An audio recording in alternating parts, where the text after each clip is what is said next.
This is Complex Numbers Part 2. This material is found in section 6.6. In this section, we're going to talk about the trigonometric, or sometimes called the polar, form of a complex number. All right, so when we talk about z equals a plus bi, this is the standard form. Now, if you picture representing it in the complex plane, where we have the real axis and the imaginary axis, all right, the complex number a plus bi will represent it using the point a comma b. All right, now we're also going to describe it using an angle, which is called the argument. So if you picture that point being on the terminal side of an angle, here will be theta.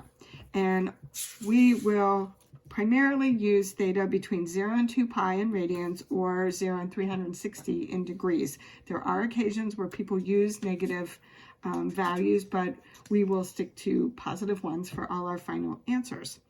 All right, now to find the trig form, we want to picture this terminal side as being part of a reference triangle. So if we draw our typical reference triangle, in here we'll have a reference angle.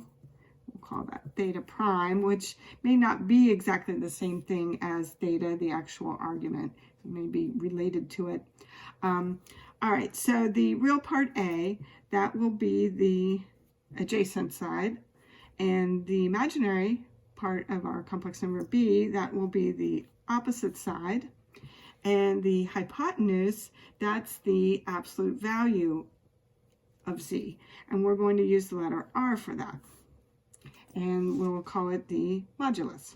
So we can describe a complex number using its argument, theta, which is an angle, and its modulus, which is its absolute value. Looking at the triangle, we will see that the cosine of theta will equal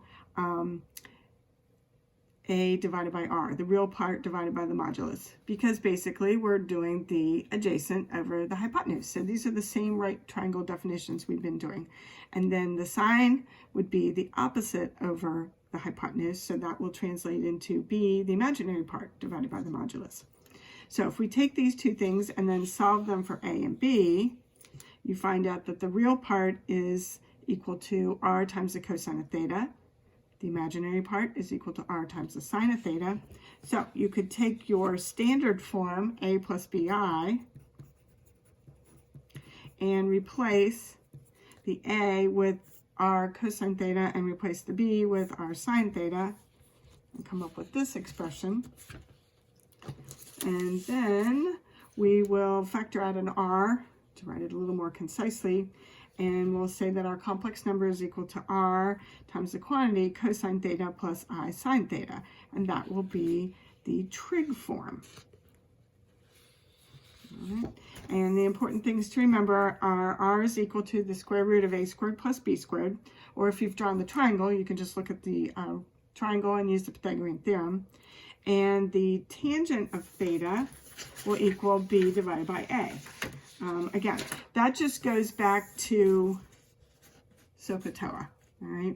The tangent is going to be the opposite divided by the adjacent.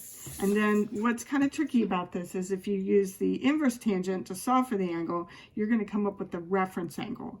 And you'll have to decide what its relationship is to the actual angle.